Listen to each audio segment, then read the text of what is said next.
te guarde. Quero aqui começar agradecendo a você que tem inscrito no nosso canal. Se não tiver, se inscreva agora. Muito obrigado por estar nos ajudando a divulgar a palavra de Deus e alcançar outras pessoas.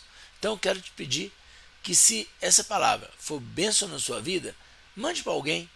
Aqui o objetivo não é trazer você para congregar na nossa igreja, mas para trazer essa informação no seu coração.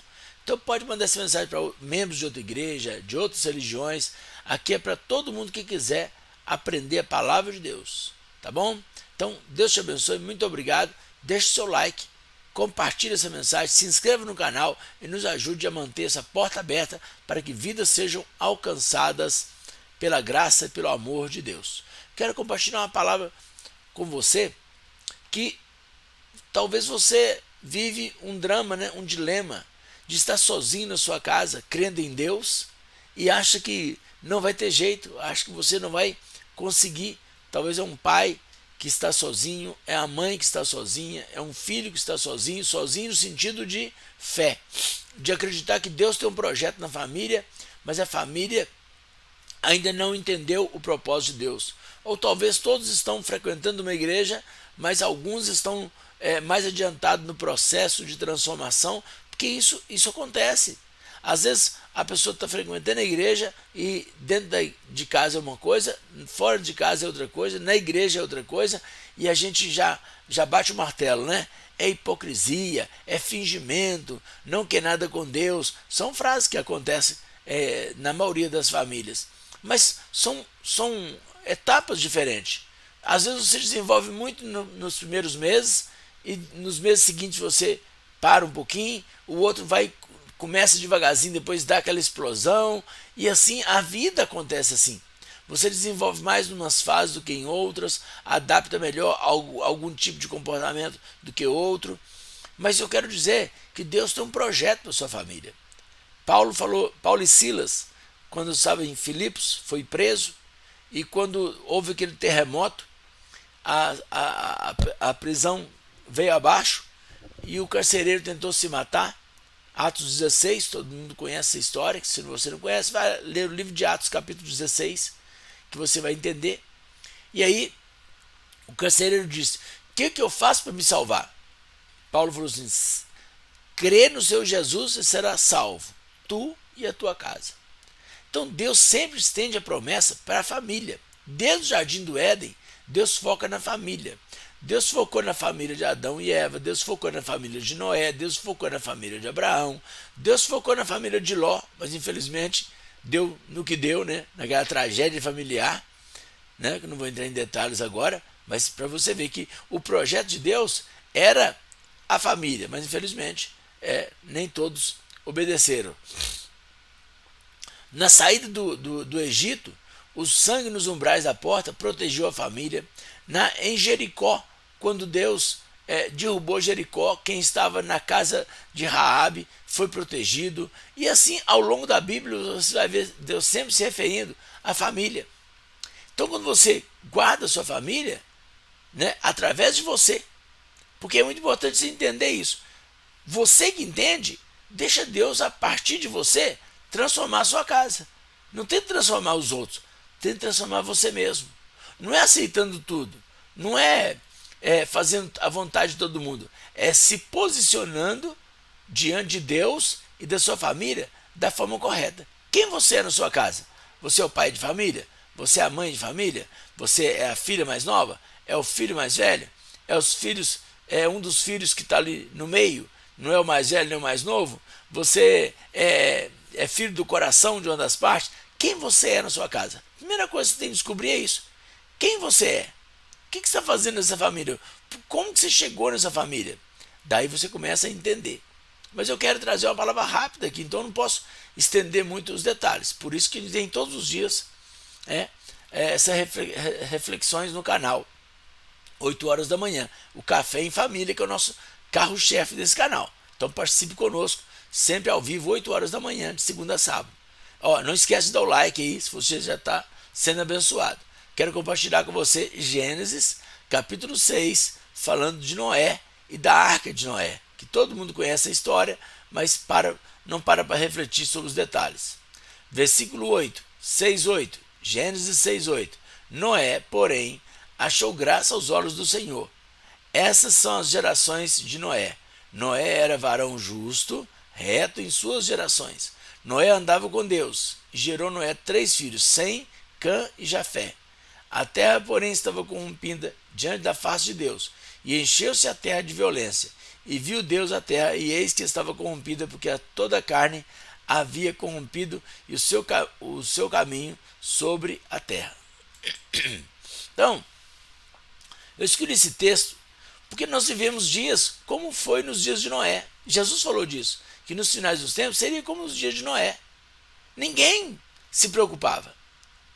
E um homem cismou de fazer uma arca. De repente, um homem começa a construir uma arca grande, que cabia muitos animais. Imagina, quem falava, Noé, o que você está fazendo? Estou construindo uma arca. E porque a terra vai ser inundada. Naquela época nem chovia. Eles não entendiam essa linguagem. E ele construiu uma arca e falou assim: eu vou me proteger, porque vai vir uma inundação que vai matar todo mundo. Ué, você está doido? Você está caduco? E Deus falou isso com ele e ele construiu a arca. E assim é nos dias de hoje. Fala-se em arrebatamento, fala em céu, fala em inferno, e muitas pessoas preferem não acreditar. O problema é no dia que a arca se fechar. Né? No nosso caso, não tem arca. No nosso caso, é quando Jesus arrebatar a igreja. E aí não há mais tempo de arrependimento. Então, quando a gente entende isso, nós nos preocupamos com quem? Com a nossa família, com nossos pais, com nossos filhos, com nossos irmãos, com as pessoas do nosso sangue, que é natural. Os primeiros que a gente vai pensar é na nossa família. Por isso que Paulo falou com o carcereiro: crê no Senhor Jesus, será salvo tu e a tua casa. Quer dizer, se a sua casa também crer, ela também receberá a salvação, receberá essa promessa. Então, quando a gente compreende isso, a gente toma uma posição como Josué. Josué fez um discurso para o povo de Israel e no final falou assim: olha, escolha hoje a quem se vai, porém eu e minha casa serviremos ao Senhor. Ele se posicionou. Nós temos que nos posicionar. Mas para posicionar, você tem que saber quem você é. Quem você é na sua casa? Você é o pai de família, você é a mãe, você é o filho, você é o mais novo, quem você é. A partir daí que você vai ter uma direção de como fazer, mas uma coisa é certa: deixa Deus fluir através de você. Jesus falou assim: recebereis a virtude ao descer sobre vós o Espírito Santo, e sereis minhas testemunhas, tanto em Jerusalém, como na Judéia, Samaria, até os confins da terra. Aonde é a nossa Jerusalém? É a nossa casa. É ali que é o lugar mais desafiador para servir a Deus. É ali que você tem que testemunhar. Eu aprendi uma frase muito legal que diz assim: pregue o tempo todo, se for necessário, fale. Então, o que a gente tem que fazer dentro de casa? Não é pregar o dia inteiro, não é cantar o dia inteiro, não é falar da Bíblia o dia inteiro, não é andar com a Bíblia debaixo do braço o dia inteiro. Você pode até fazer isso também, tá? Se for o caso, se tiver essa liberdade. Mas se não tiver, só viva o Evangelho. Seja um pai amoroso, atencioso. Seja um marido sincero e leal. Seja uma esposa carinhosa, dedicada, uma mulher sábia. Seja filhos obedientes que honram o pai e a mãe. Sejam pais que não provocam a ira aos filhos. Seja a pessoa que dá exemplo para os outros membros da família o que é servir a Deus. É isso que é a palavra de Deus. Porque quando você deixa isso transparecer, sua família será impactada. Agora, não seja uma pessoa que dentro de casa é uma coisa, fora de casa é outra. Dentro de casa é uma coisa e na igreja é outra. Fala de Jesus, mas não obedece os mandamentos. Tiago falou assim: a fé sem obras é morta. Então não adianta falar de Jesus, falar da fé, falar de Deus, se a boca está cheia de outra. A boca fala do coração está cheio. Fala uma coisa, mas na hora de fazer, faz outra. E dentro de casa é palavrão, é maldição, fica praguejando, fica reclamando, fica murmurando, mas fala que crê em Deus. Então, coloca na prática. Seja testemunho de vida. E como que aprende isso? Vai aprendendo a palavra, vai praticando dentro da sua casa, porque aí a sua família será alcançada. Sua família será alcançada. E assim foi com Noé. Noé, ele caiu na graça de Deus. Deus falou assim: esse homem é diferente. Então eu quero fechar aqui, resumidamente, sobre Noé, porque Deus falou com Noé. Como é que a família foi salva?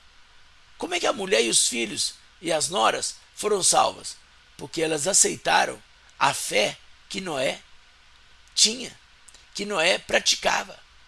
Imagina, Noé falou com a esposa, olha, Deus falou comigo construir uma arca, para a gente ser salvo. Você entra comigo na arca? Ela falou, entro, eis-me aqui. E os filhos? Pai, aonde você for, nós iremos também. Apesar de parecer uma loucura, viu, pai? É esquisito esse negócio. As noras também falam, não, eu estou com o meu sogro, estou com o meu marido, eu estou com essa família. E entraram na arca. Imagina, a fé delas era uma fé baseada no testemunho de Noé. Era o testemunho de Noé. Ele não só ouviu Deus, não, ele transmitiu aquilo que Deus fez na vida dele. Com certeza Noé não era considerado um homem hipócrita, que dentro de casa é uma coisa e fora de casa é outra. Que falava que Deus falava, mas era um homem iracundo, um briguento, ranzinza, um homem violento, um homem que falava mal dos outros, um homem adúltero. Ele não era nada disso. Ele era bom diante de Deus e diante da família. Por isso que a família entrou na arca com ele. Talvez sua família não te acompanhe por isso. Porque você tem dupla personalidade. Talvez você é uma coisa dentro de casa, fora de casa é outra. Isso acontece demais. Então, aprendendo com Noé, seja exemplo. Né? Paulo falou com Timóteo, seja exemplo dos fiéis. Então, seja exemplo para a sua família. Seja exemplo do seu pai, seja exemplo da sua mãe, seja exemplo dos seus filhos, seja exemplo dos seus avós, seja exemplo dos seus netos e que Deus te abençoe. Então, fica aqui essa palavra. Deus te abençoe. Deixe o seu like, compartilhe essa mensagem, se inscreva no canal, nos ajude a divulgar essa palavra e até a próxima, se Deus quiser.